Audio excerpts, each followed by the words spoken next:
Alright, শুনেন সবাই, আমরা যে চোখের লোগোগুলো দেখি, লোগোর কিন্তু প্রকারভেদ আছে। অনেক লোগোই কিন্তু আমরা চোখের সামনে দেখি, লোগোগুলো কিন্তু অনেক প্রকারভেদ আছে। তো আজকে আমরা বেসিক যত টাইপসগুলো আছে, এই লোগোর টাইপসগুলো আজকে দেখব। মূলত লোগোর 7টা প্রকার আছে, যেটা ইন্টারন্যাশনালি প্রযোজ্য। এখানে একটা আর্টিকেল আছে, আর্টিকেল হচ্ছে 99 ডিজাইনের একটা আর্টিকেল।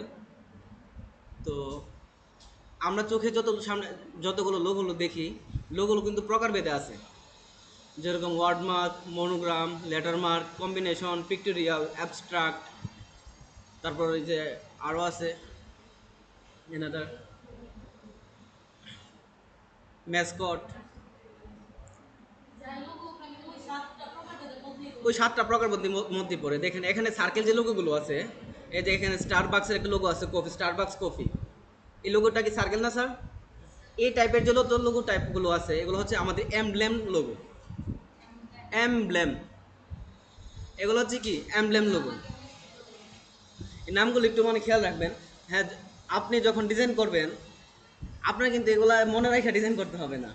বাট আপনি এই ডিজাইন, এই থিওরিটা সম্পর্কে জানেন, তখন কিন্তু আপনার বুঝতে সুবিধা হবে এবং ক্লায়েন্ট কি চায়, একটা স্টার্ট আপ কোম্পানির কোন টাইপের লোগো দরকার। আর এমব্লেম লোগো হচ্ছে কি, দেখেন আপনি যদি সরকারি কলেজ বা বিভিন্ন কলেজ প্রতিষ্ঠানের লোগোগুলোর দিকে একটু তাকান, ওখানে দেখবেন লোগোগুলো কিন্তু ডিটেলস দেওয়া থাকে, বাঁকা করে, সার্কেল গোল করে, লেখাগুলোর ইনফরমেশনগুলো দেওয়া থাকে। তারপর একটা আইকন থাকে, এডুকেশনের একটা বুক থাকে। হ্যাঁ, এটা হচ্ছে এমব্লেম লোগো। এই সার্কেলগুলো হচ্ছে কি এমব্লেম লোগো। যদি আমরা ইসলামী ব্যাংকের লোগোটার দিকে একটু তাকাই, this is also emblem logo. এখানে দেখেন ব্যাংকের ডিটেলস কিন্তু এখানে দেওয়া আছে, ইসলামী ব্যাংক বাংলাদেশ, এখানে অ্যারাবিকে আবার দেওয়া আছে ক্যালিগ্রাফি, বাংলাদেশ ইসলাম, হ্যাঁ, ব্লাবা। তো এগুলো হচ্ছে কি আমার এমব্লেম লোগো। দেন তারপর যদি আমি আসি ওয়ার্ডমার্ক লোগো। ওয়ার্ডমার্ক হচ্ছে কি, মনে করেন ছোট একটা কোম্পানি যার কোনো অ্যাব্রিভিয়েশন না, মানে হোল নামটাই ছোট, 5-6 ক্যারেক্টারে, 5-6 লেটারে একটা নাম, অ্যাব্রিভিয়েশন না কিন্তু, ওইটাকে ওয়ার্ডমার্ক লোগো বলা হয়। এখানে যদি আমি ভিসা দেখি, ভিসা কিন্তু কোনো ফুল ফর্ম নাই ভিসার। ভিসার দেখেন এখানে লোগোটাকে কি করছে, একটা টাইপোগ্রাফি আনছে ভিসা, এনে এখানে কর্নার মাথাটাকে একটু টুইক করে দিছে। ভিসা কিন্তু আদৌ কিন্তু কোনো ফুল ফর্ম নাই। এখানে যদি গুগল দেখি, গুগলে কি কাস্টম ফন্ট নিছে, নিয়ে কালারগুলো চেঞ্জ করে একটা লোগো বানিয়ে ফেলছে। এখানে কোকা কোলা, নামগুলো কিন্তু ছোটো, দ্যাটস ওয়াই এগুলাকে কী বলে হয়, ওয়ার্ডমার্ক লোগো। এখানে ফুল নামটাকে একটা ব্র্যান্ডিং করে ফেলছে, কোনো আইকন কিন্তু এখানে আনে নাই। আইকন ছাড়া, সার্কেল ছাড়া, কোনো মানুষ বা বস্তু ব্যক্তির আইকন ছাড়া, শুধু ওয়ার্ড দিয়ে যে লোকগুলো করা হয়, এগুলোকে বলা হয় কি ওয়ার্ডমার্ক। এছাড়াও এগুলোর কিন্তু অ্যাব্রিভিয়েশন নাই, ফুল ফর্মটাই কিন্তু এখানে দেওয়া আছে গুগল। গুগল কিন্তু ফুল ফর্ম না, গুগল নিজে একটা ওয়ার্ড। এটা হচ্ছে ওয়ার্ডমার্ক লোগো। তারপর যদি এখানে আমরা যদি আসি, দেখেন মনোগ্রাম ও লেটার মার্কস লোগো, এইচভিউ, আইবিএম, নাসা। এখন বলতে পারেন স্যার এগুলো তো ওয়ার্ডমার্ক লোগোর মতোই দেখতে, তো কোনো আইকন নাই, তাহলে এটা ওয়ার্ডমার্ক লোগো না কেন? কজ অফ এইচভিউ, আইবিএম, নাসা এগুলোর ফুল ফর্ম আছে, জাস্ট অ্যাব্রিভিয়েশনের শর্ট ফর্মগুলো কিন্তু এখান দিয়ে একটা লোগো বানিয়ে ফেলছে। দ্যাটস ওয়াই এটাকে কি বলা হয়, letter marks or monogram, monogram logo. তারপর যদি আসেন এখানে পিক্টোরিয়াল মার্ক, দেখেন বাস্তব থেকে কোনো চিত্র নিয়ে সরাসরি এবং সহজে বোধগম্য যে আইকনগুলো করা হয়, এগুলো হচ্ছে আমার pictorial mark or symbol logo. যেমন গুগলের কোনো বাস্তব একটা ইমেজ আছে না, অ্যাপলের একটা কি, অ্যাপলের একটা বাস্তব ইমেজ আছে না, তারপর টুইটার যে বার্ডস, বাস্তব একটা ইমেজ আছে না, তারপরে যে ডার্ট, আমরা দেখি যে ইয়ে করে, যে টার্গেট করে খেলাগুলো, বাস্তব একটা ইমেজ আছে না, ওই ইমেজ থেকে যে চিত্রগুলো নিয়ে আনা হয়, এগুলো হচ্ছে পিক্টোরিয়াল মার্ক লোগো বা সিম্বল লোগো।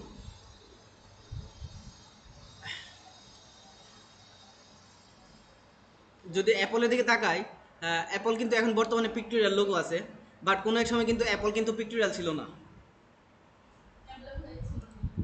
এমব্লেমে না। আমি প্রথমে যে অ্যাপল হিস্টোরিগুলো একটু দেখাইতেছি কি কি ভাবে ছিল।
আচ্ছা, অ্যাপলে 1976 সালে লোগোটা কেউ দেখছেন আগে? হ্যাঁ, কিরকম ছিল?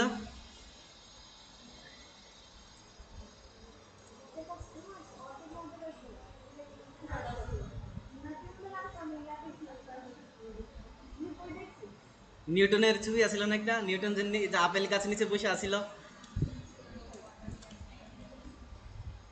এই যে দেখেন, 1976 সালে অ্যাপলের লোগো ছিল এটা।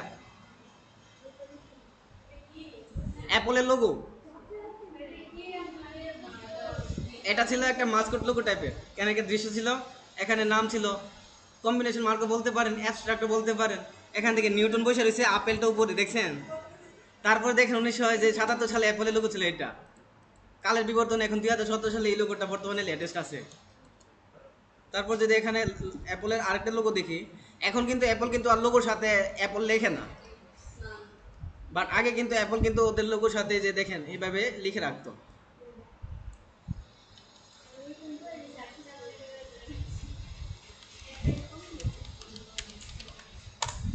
ওই দিন আপেল না পড়ে তাল পড়লে আর এত কিছু হইতো না। হ্যাঁ, আচ্ছা, ভিডিও হইতেছে, এগুলো পরে আবার। এই যে দেখেন অ্যাপলের লোগো এটা। অ্যাপল এইভাবে আগে 1927 সালে এইভাবে 77 সালে এইভাবে লোগো ইউজ করতো। এটাকে কি বলে? এটা হচ্ছে কম্বিনেশন মার্ক লোগো। একটা পিক্টোরিয়াল থাকবে, পিক্টোরিয়াল একটা সিম্বল থাকবে, একটা লেটার থাকবে। এটা হচ্ছে কি কম্বিনেশন মার্ক লোগো। দেন আসে অ্যাবস্ট্রাক্ট লোগো। দেখেন অ্যাবস্ট্রাক্টের যে আইকনগুলো রিয়েল লাইফে কিন্তু এগুলো বিলংস করে না। অ্যাবস্ট্রাক্ট কথাটার অর্থ কি? অ্যাবস্ট্রাক্ট মানে কি? বিমূর্ত। বিমূর্ত কথাটা সংজ্ঞা দিতে পারবেন কেউ? মানে ইন্দ্রিয় দিয়ে বাস্তবে তার কোনো অস্তিত্ব নাই, কিন্তু এটা একটা অর্থ প্রকাশ করে। যেরকম হ্যাঁ, যদি আমরা নাইকির লোগোটা দেখি, বাস্তবে কিন্তু এর কোনো মানে অস্তিত্ব নাই, কিন্তু এর যে লোগোটা আছে, লোগোটা দিয়ে কি বোঝায়? মানে স্পিড, গতিশীল কিছু একটা। এই যে নাইকির যে যে স্পোর্টসের যে এগুলো, যে স্নেকার্স, ট্রাউজার্স, গেঞ্জিগুলো বানায়, এগুলো বোঝায় মানে নাইকির ইয়েটা, সিগনেচারটা দেখে বোঝায় এটা উদ্যম, মানে শক্তিশালী, দ্রুতশীল, কোনো কিছু ডাইনামিক। তো এটা হচ্ছে কি আমাদের অ্যাবস্ট্রাক্ট টাইপের লোগো। আর পিকচার হচ্ছে কি বাস্তবে এর অস্তিত্ব আছে এই আইকনগুলো। দেন হচ্ছে যে ম্যাসকট লোগো। কেএফসি লোগোটা দেখেন না সবাই? একটা প্রাণী বা বস্তুর ছবিটা ভেক্টরাইজ করে যে লোগোগুলো বানানো হয়, এগুলো হচ্ছে মাস্কট টাইপের লোগো, ম্যাসকট টাইপের logo. Then combination mark. Combination mark logo হচ্ছে কি এখানে আইকন থাকবে প্লাস লেখা থাকবে। একটা স্টার্ট আপ কোম্পানির জন্য, একটা স্টার্ট আপ কোম্পানির ক্ষেত্রে কম্বিনেশন মার্ক লোগো হচ্ছে প্রেফারেবল। গুগল দেখছেন না প্রথমত যে অ্যাপল দিয়ে তারপর আবার লেখা লেখা দিছে অ্যাপল, বাট এখন কি আর অ্যাপল লিখে রাখে? এখন শুধু তাদের যে এই যে সিম্বলটা আছে এটাই কিন্তু সবার কাছে ফেমাস হয়ে গেছে। দ্যাটস ওয়াই এখন আর তারা অ্যাপল লেখা দেয় না। এখন শুধু তারা কি হয়েছে, পিক্টোরিয়াল মার্ক হয়ে গেছে। তো এমব্লেম বুঝছেন, কম্বিনেশন বুঝছেন, ম্যাসকট বুঝছেন, অ্যাবস্ট্রাক্ট, পিক্টোরিয়াল, ওয়ার্ডমার্ক, আর হচ্ছে কি মনোগ্রাম। এখন যদি আপনি একটা লোগো দেখেন, লোগোটা দেখে বুঝতে পারবেন না এটা কোন টাইপের ভিতরে পড়ছে। ওকে, তো আজকে আমরা মনে করেন একটা লোগো দেখবো। হ্যাঁ, ক্লায়েন্ট মনে করেন আপনাকে একটা লোগো নাম দিছে, ট্যাগ লাইন দিছে, তার রিকোয়ারমেন্টস দিছে, সে কোন সার্ভিসটা প্রোভাইড করতেছে ওই ব্র্যান্ডে, এটা আমাদের দিছে। যেগুলো আমরা পাইছি ওইগুলো নিয়ে আমরা একটু মাইন্ড ম্যাপিং করব, ব্রেন স্ট্রমিং করব, দেন আমরা একটা লোগো ক্রিয়েট করব। এই প্রসেসগুলো কীভাবে করতে হয় আজকে একটু দেখব। কি কন? তো মাইন্ড ম্যাপিং কীভাবে করতে হয় দেখেন। উম,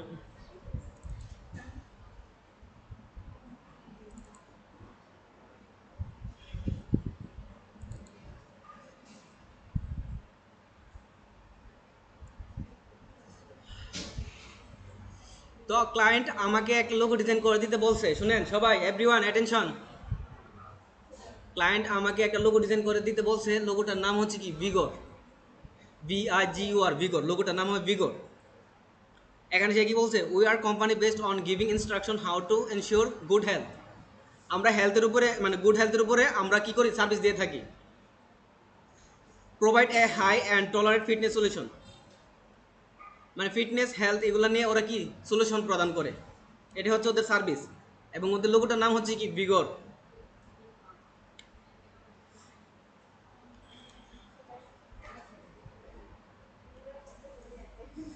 দেন ক্লায়েন্ট রিকোয়ারমেন্ট দিছে আইকন হুইচ রিপ্রেজেন্টস হ্যাপিনেস, মানে এরকম টাইপের একটা আইকন এখানে আনতে হবে লোগোর মধ্যে, যে লোগোটা আমাকে হ্যাপিনেস মানে সুখ কিছু একটা রিপ্রেজেন্ট করে এই লোগোতে। লোগো শুড বি চেয়ারফুল, লোগোটা অবশ্যই আনন্দদায়ক হতে হবে দেখতে। আর এখানে লোগোর যে ট্যাগ লাইনটা আছে, ট্যাগ লাইন হবে কিপ গোয়িং। তাহলে আমি লোগোর নাম পেলাম, লোগোর ট্যাগ লাইন পেলাম কিপ গোয়িং। তাহলে আমাকে এখানে কি মানে আইকন বানাতে হবে একটা হ্যাপিনেস। তো হ্যাপিনেস সাথে কি কি রিলেটেড আছে আমি একটু গুগলে সার্চ করতে পারি না, রিসার্চ করতে পারি না। চিরফুল, চিরফুল কালারগুলো কি কি আছে, গ্রিন কালার আছে, যত ওই যে লাইট কালারগুলো আছে একটু মাথা কালার বাংলা ভাষায় বলতে গেলে, এগুলো হচ্ছে চিরফুল একটা ভাইব নিয়ে আসে। তো এগুলো কিভাবে মাইন্ড ম্যাপিং করতে হয় শুনেন, আপনি কিন্তু একটা লোগোর নাম ট্যাগ লাইন পেলে কিন্তু গিয়ে আপনি ইলাস্ট্রেটর ডাইরেক্ট লোগোটা ডিজাইন করে ফেলতে পারবেন না। আগে আপনাকে চিন্তা করতে হবে। আপনাদের কাছে একটা গল্প শেয়ার করি নাই, যে এক ব্যক্তির বিমান নষ্ট হয়ে গেছিল, ওইখানে অনেক বড় বড় ইঞ্জিনিয়ার আসছে, কোনো কিছু করতে পারে নাই। তারপর লাস্টে একজন প্রবীণ খুবই বৃদ্ধ একজন ইঞ্জিনিয়ার আসছে, আইসে সেইটা খুবই ভালোভাবে পর্যবেক্ষণ করছে, ওইটা ছোটো একটা হাতুড়ি দিয়ে যা ছোটো একটা তাকে টোকা দিছে, বিমান ঠিক হয়ে গেছে। বলছে আপনার চার্জ কত, তো $10,000। বলতেছে ছোটো একটা বাড়ি দিলেন $10,000, আমি যে পরিশ্রম করি ওইটা হচ্ছে $1, বাকি যেটা ডলারটা এটা হচ্ছে আমার আমি যে ব্রেন মাইন্ড ম্যাপিং করে যে জায়গায় বুদ্ধি করে আমি যে বাড়ি দিছি বাকিটা হচ্ছে ওইটা। তো আমাদের কিন্তু লোগো কিন্তু কাজ 2 মিনিটের কাজও না, 10 মিনিটের কাজও না, কিন্তু মাইন্ড ম্যাপিং যে করবো এটাই হচ্ছে আমাদের মেন। মানে এত এত টাকা দেখেন, $850, $1,000, এই ডলারটা আমাদের কেন দেয়, মাইন্ড ম্যাপিং করে ইউনিক একটা কনসেপ্ট আমরা নিয়ে আসি, দ্যাটস ওয়াই ডিজাইনারদের এত ভ্যালু। মাইন্ড ম্যাপিং করতে হবে। তো মাইন্ড ম্যাপিং কীভাবে করতে হয়, ইলাস্ট্রেটরকে ডাইরেক্ট মাইন্ড ম্যাপিং করবো, ইলাস্ট্রেটরকে আমরা কখনো মাইন্ড ম্যাপিং করতে পারবো না।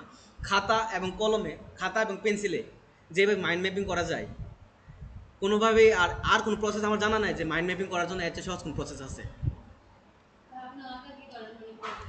হ্যাঁ, তো আমি দেখাই যে মাইন্ড ম্যাপিং কীভাবে করতে হয়। এখানে দেখেন আমি একটা খাতা একটা কলমে, যদিও এটা আমি করছি না, বলতেছি আমি মাইন্ড ম্যাপিং। এখানে দেখেন খাতা এবং কলমে ক্লায়েন্ট বলতে বলছে ফার্স্ট, এখানে first write down all your কি নোটস। এখানে কি বলছিল, ফিটনেস এবং হেলথ, এই দুইটা সে বলছিল না, এই কিওয়ার্ড দুইটা বলছিল না, ফিটনেস এবং হেলথ নিয়ে সে সলিউশন প্রদান করে। তো এই দুইটা কিন্তু আমি এখানে লিখে ফেলছি। এ আইকন হুইচ রিপ্রেজেন্টস লাভস, সে কিন্তু বলতেছে রিকোয়ারমেন্টসে আইকন হুইচ রিপ্রেজেন্টস লাভ। এরপর আইকন শুড বি চেয়ারফুল, এবং আইকনটা কিন্তু হবে হ্যাপিনেস হতে হবে না। তারপর হচ্ছে টেক লাইন হচ্ছে কি কিপ গোয়িং। দেন এগুলাকে নিয়ে আমি কি করব, একটা চিন্তা করব, আমার ব্রেনে কি ইউজ করবো, স্ট্রম উঠাবো, ঝড় উঠাবো, মানে কি মানে আনা যায়। তখন কি করব, আমি গুগলে যাব, সার্চ করব এই বিষয়গুলো নিয়ে, হ্যাপিনেস ইমেজ, হ্যাপিনেস আইকন, এগুলো নিয়ে সার্চ করব, এখান থেকে দেখব কিভাবে করা হয়। তো ফিটনেস বা হেলথের সাথে যদি আমি মানে চিন্তা করি, তাহলে কিন্তু যে হার্ট সাইনটা কিন্তু চলে আসে। ফিটনেস বা হেলথের সাথে যদি আমি চিন্তা করি, হার্ট আইকনটা কিন্তু প্রথমেই চলে আসে, হার্ট আইকন প্লাস আইকন, তাই না? তো আমি কিন্তু একটা আমার লোগোতে কিন্তু প্রথমে আমি একটা হার্ট আইকন নিয়ে আসতে পারি। দেন আছে কি হ্যাপিনেস। এখন যদি হ্যাপিনেসের জন্য যদি আমি এখানে গুগলকে সার্চ করি,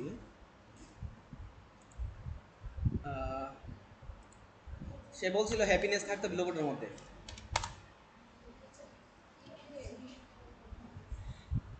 হ্যাপিনেস মানে কি, এভাবে লাফানো, লাফাতে হবে নাকি?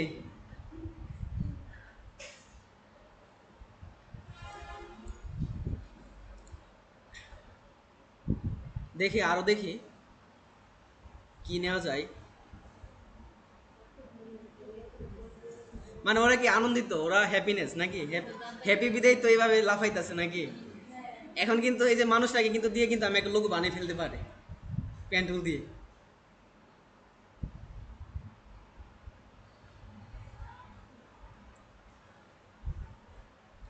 আচ্ছা, আমি এই আইকনটা নিই, এই ইমেজ নিই।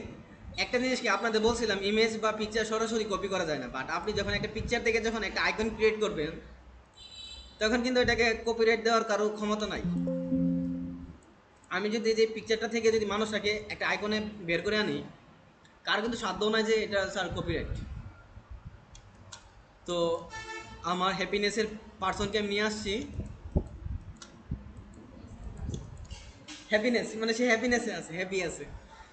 তারপরে হচ্ছে কি যে একটা হার্ট, মানে এখানে হেলথ ফিটনেস যেহেতু আছে, একটা হার্ট আইকন নিয়ে আসি। হার্ট বানাতে পারেন তো সবাই? হার্ট বানাতে পারেন না সবাই?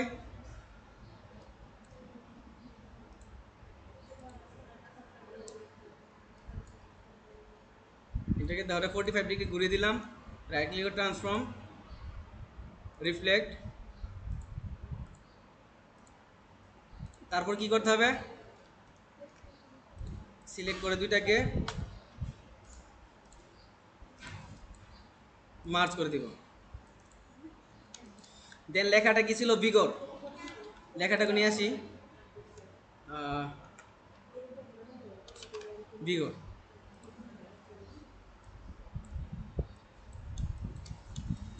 আর কি ছিল জানে? ট্যাগলাইন। ট্যাগলাইন জানে কি ছিল? Keep going.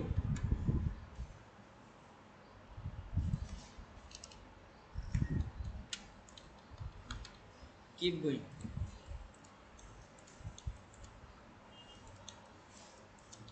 তো এখন দেখেন এই পার্সনটাকে আমি লক করব, ইমেজটাকে লক করব কন্ট্রোল 2 দিয়ে।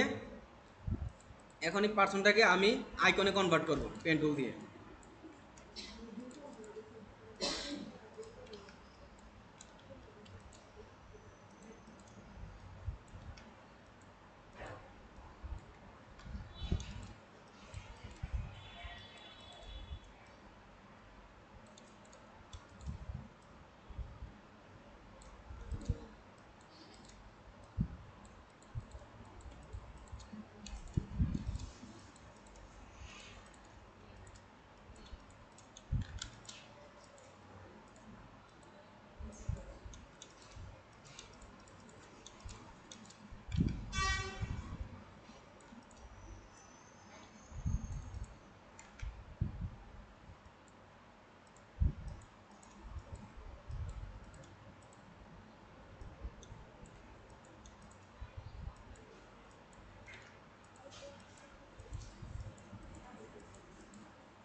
আইকনে তো নিয়ে আসছি, হ্যাঁ। এবার কালারগুলো আনতে হবে। না, কালার গ্রিন। এখন যদি আপনি সার্চ করেন হেলথ কালার কম্বিনেশন, আপনার সামনে কিন্তু দেখেন এখানে অনেকগুলো কালার কিন্তু সোয়াচ চলে আসবে, হ্যাঁ, হেলথ রিলেটেড। ইমেজ থেকে দেখি আরও কি কি কালার আছে। ওকে, এই কালার প্যালেটটাই আমি কপি করে স্ক্রিনশট দিয়ে নিয়ে চলে যাব। What happen?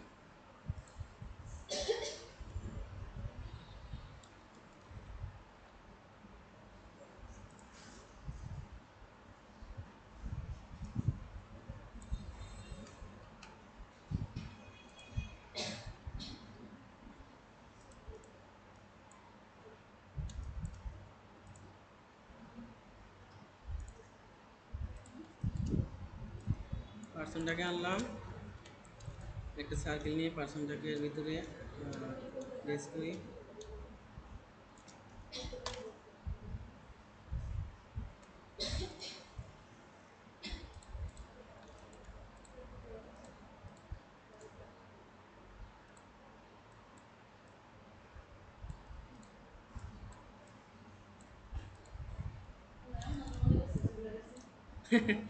শুনুন, লাস্ট পর্যন্ত দেখেন।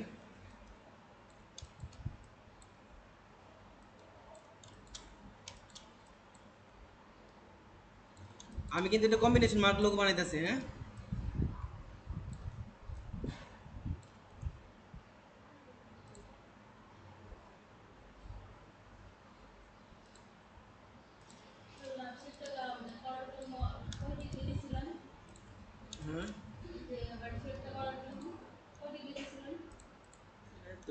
45 ডিগ্রি।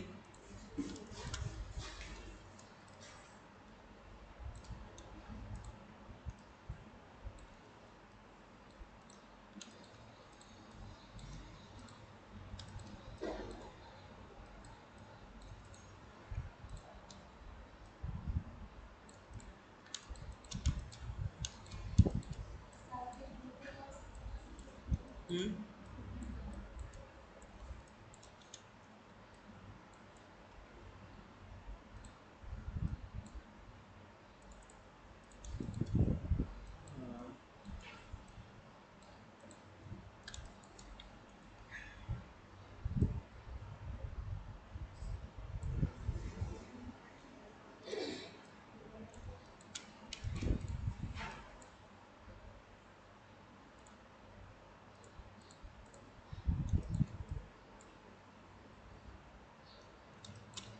এখান থেকে কালারগুলো আর অ্যাপ্লাই করি।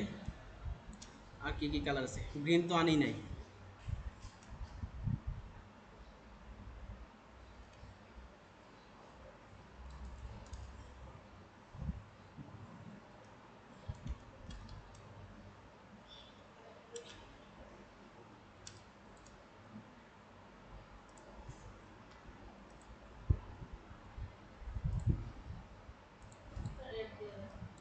রেড না স্যার, রেডের সাথে কিন্তু হেলথের কোনো ইয়ে নাই।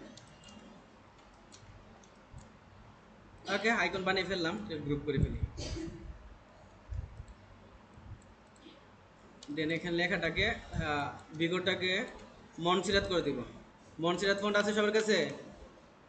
না থাকলে গুগল থেকে ডাউনলোড করে নেবেন। মনসিরাত বোল্ড দিয়ে দিব এখানে।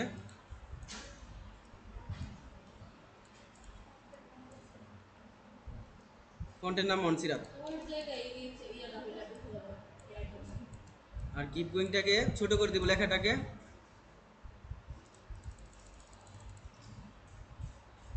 ট্যাগ লাইনটা সবসময় নিচে থাকবে লেখার, হ্যাঁ। আর একটু বাড়িয়ে দিই ফোনটা, আর এটা কার্নিংটা বাড়িয়ে দেবো।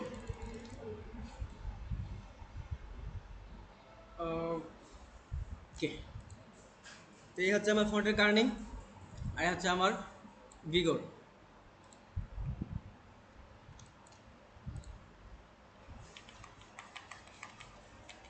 এখন কিন্তু স্যার এটা একটা কম্বিনেশন মার্ক লোগো হয়ে গেছে, হয় নাই?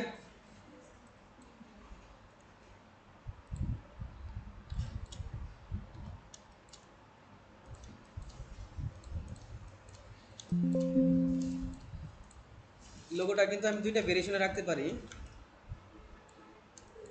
এখানে হরিজন্টাল ভার্টিক্যাল আইকনটাকে প্লেস করে দিতে পারি লেখার সাথে।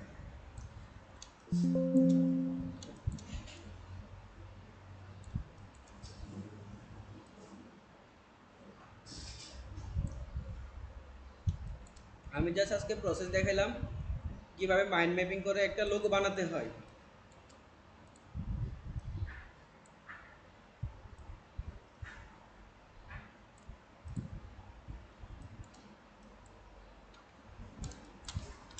আর লোগো ডিজাইন করার ক্ষেত্রে কিন্তু কোনো স্পেসিফিক আপনার আর্টবোর্ড নিতে হয় না, আপনি যেটাতে করবেন ওটাতেই চলবে।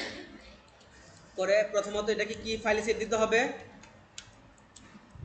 অবশ্যই এআই ফাইলে আগে সেভ দিতে হবে, যে ইলাস্ট্রেটরে আমরা ডিজাইন করলাম।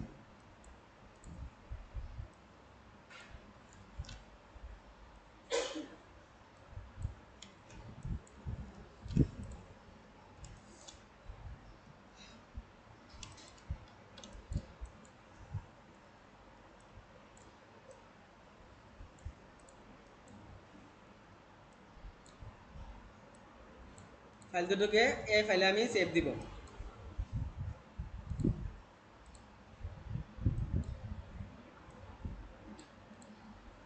এই ফাইলে কিভাবে সেভ দিতে হয়? ফাইলে গিয়ে সেভ দিলেও হবে, সেভ এজ দিলেও হবে। সেভ দিলে কি হয় জানেন? অলরেডি আপনি একবার সেভ দিয়ে রাখছেন, আগে কোথাও না কোথাও এটা সেভ দিয়ে রাখছেন, ওইখান থেকে ওপেন করছেন, ওই লোকেশনে গিয়ে এটা বারবার সেভ হতে থাকবে যতটুকু কাজ করছেন। এখন মনে করেন আপনি এখানে আরেক নতুন কাজ করছেন, দিয়ে সেভ করে দিয়েছেন, তাহলে কি হবে? আপনার ওই ওই ওই জায়গায় গিয়ে এটা সেভ হয়ে যাবে। আর সেভ এজ মানে কি? নতুন করে সেভ দেওয়া। তো ফাইলে যাব, সেভ এজে যাব। সেভ এজে গিয়ে এখানে কি এআই ফাইল থাকবে এবং কোথায় সেভ দিব, ডেস্কটপে দিই বিগর লোগো।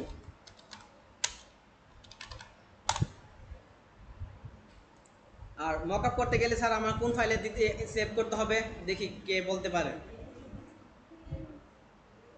হ্যাঁ, কে কইছে? কেন জেপিজি করলে হবে না? কেন হবে না? পিএনজি ফাইল একটা ট্রান্সপারেন্ট ফাইলকে ধারণ করে। আর অবশ্যই আমাদের লোগোটা ট্রান্সপারেন্ট হতে হবে, এর সাথে কোনো ব্যাকগ্রাউন্ড থাকা যাবে না। কারণ ব্যাকগ্রাউন্ড থাকলে এটাকে আমরা মকআপ করলে এটাকে দেখতে সুন্দর লাগবে না ব্যাকগ্রাউন্ডের জন্য। দ্যাটস ওয়াই আমরা এটাকে কী করবো, পিএনজি ফাইলে সেভ করবো। তো আউটপুটটাকে আমি এতটুকু ধরে দেখেন, বাড়তি যে অংশগুলো আছে, এই যে এই লোগোটা, এটা আউটপুটে ফাইল আছে না। এখন যদি আমি এটাকে সেভ দিই তাহলে এটা সহ সেভ হবে। এটাকে আমি কন্ট্রোল 3 দিয়ে লক করে হাইড করে দিয়েছি। হ্যাঁ, দিয়ে এখন আমি কি করবো, ফাইলটাকে সেভ করবো। ফাইলসে যাব, যেহেতু ফাইলটা আমি মকআপের জন্য করব, ফাইলটা মকআপের জন্য করতেছি না। মকআপের জন্য করতে গেলে এটা তো আমার ডেস্কটপ স্ক্রিন থাকবে। ক্লায়েন্ট যদি দেখে কীতে দেখবে, একটা ইলেকট্রনিক্স ডিভাইসের মাধ্যমে তো দেখবে নাকি। আর আমি তো ক্লায়েন্টের সৌন্দর্য লাগানোর জন্য মকআপটা করতেছি, তো এটাকে তো আর প্রিন্ট হবে না। তো এই জন্য আমরা এটাকে সেভ ফর ওয়েব করতে পারি। Save for web, save for web একটা শর্টকাট আছে, control shift alt S. Control shift alt S.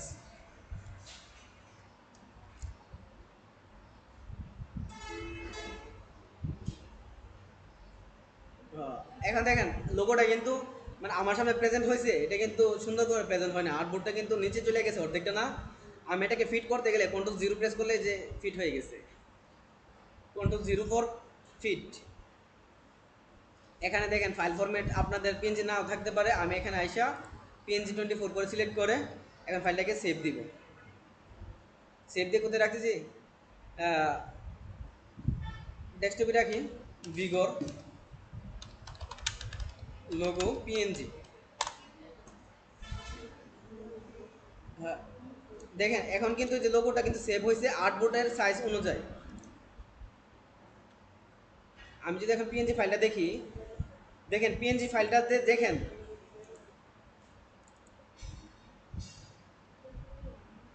PNG ফাইলটা কিন্তু এখানে তার আর্টবোর্ড সহকারে দেখেন, এখানে ছোট যে একটা স্ক্রিন আছে, বড় করে দেখাই।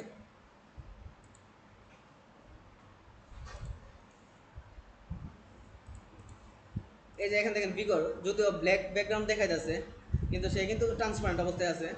দেখেন এই যে এখানে ব্ল্যাক বড় স্ক্রিনে দেখতেছেন না, এখানে বিগর মানে আর্টবোর্ডটার সাইজ কিন্তু সে ধরে নিয়েছে, ট্রান্সপারেন্টটা আর্টবোর্ডের সাইজটা সহ ধরে নিয়েছে। কিন্তু আমি চাইতেছি শুধু লোগো যতটুকু আছে এতটুকু শুধু আমি সেভ করব, তাহলে কিন্তু এটা করা যায়। কিভাবে দেখেন, এখানে কন্ট্রোল শিফট অল্টার এস দিলাম সেভ ফর ওয়েব করার জন্য, কন্ট্রোল 0 দিয়ে ফিট করলাম। এখানে দেখেন ক্লিপ টু আর্টবোর্ড আছে না, ক্লিপ টু আর্টবোর্ড, এটা যদি আমি ক্লিপটা উঠিয়ে দিই তাহলে দেখেন এখন যতটুকু শুধু লোগোর সাইজটা আছে, লোগোকে চারপাশে কেন্দ্র করে কিন্তু দেখেন এখানে লোগোটা আর্টবোর্ডটা কিন্তু সেট আপ হয়ে গেছে। এখন এটাকে আমি কি করতে পারি, সেভ করতে পারি। এখন যদি আমি সেভ দিই, সেম বিগর লোগো পিএনজি ফিট করে সার্চ দিলাম। এখন দেখেন এই যে দুইটাই কিন্তু পিএনজি ফাইলে সেভ দিছি, পার্থক্যটা দেখেন। এখানে শুধু সে যতটুকু তার নিজের সাইজ আছে এতটুকু সাইজে সে আসছে, আর এখানে দেখেন আর্টবোর্ডটা সহ কিন্তু সে আসছে, বাট পিএনজি ফাইলে আছে। ক্লিক করি, পিছনে কিন্তু কোনো ব্যাকগ্রাউন্ড দেখতে পাবো না। এটার যে অবস্থা, এটা কিন্তু সেম অবস্থায়। তখন এটাকে আমরা কি করব, মক আপ করবো, লোগোটাকে সুন্দর করে প্রেজেন্ট করার জন্য ক্লায়েন্টের কাছে মক আপ করবো। তো আমার কাছে অলরেডি মক আপ করা আছে, মক আপ ডাউনলোড করা আছে। আমি মক আপগুলো আপনাদের ল্যাপটপ পেলে সবাইকে দিয়ে দিব, আপনাদের পেন ড্রাইভের মাধ্যমে বা কোনো মাধ্যমে দিয়ে দিব মক আপগুলো, তখন সুন্দর করে মক আপ করবেন। তো এখন আমি মক আপ করে দেখাইতেছি। এখানে আমার মক আপ আছে,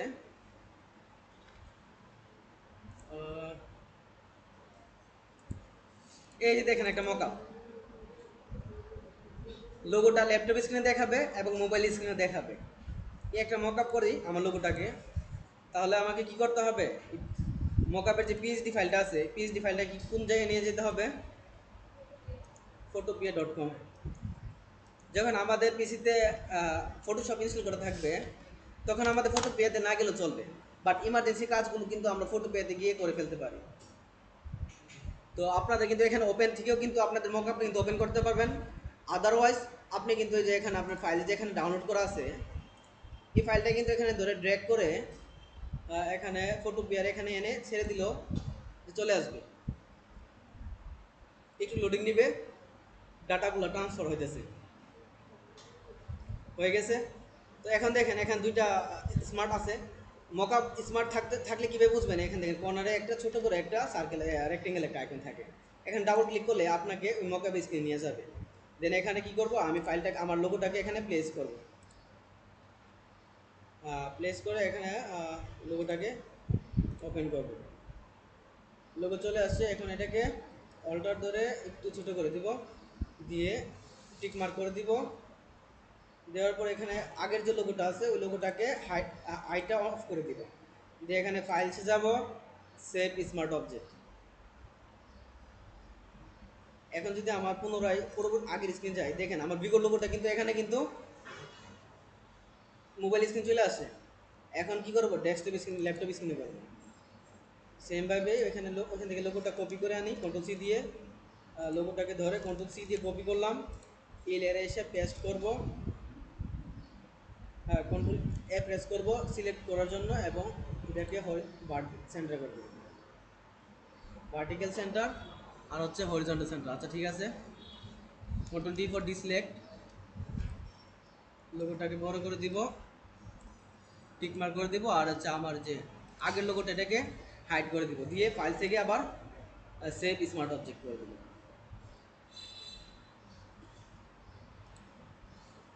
হয়ে গেছে। হ্যাঁ, এখন যদি আমার মকআপটা আমি দেখি, দেখেন আমার বিগত লোগোটা কিন্তু ডেস্কটপ এবং ল্যাপটপ স্ক্রিনে সুন্দর করে মকআপ হয়ে গেছে।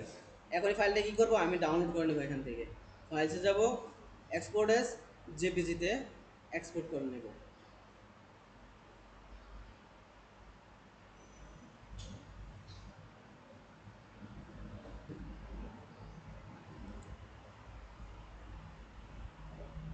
তো ফাইলটা কিন্তু ডাউনলোড হয়ে গেছে। এখন যদি আমি ফাইলটা যদি ওপেন করি,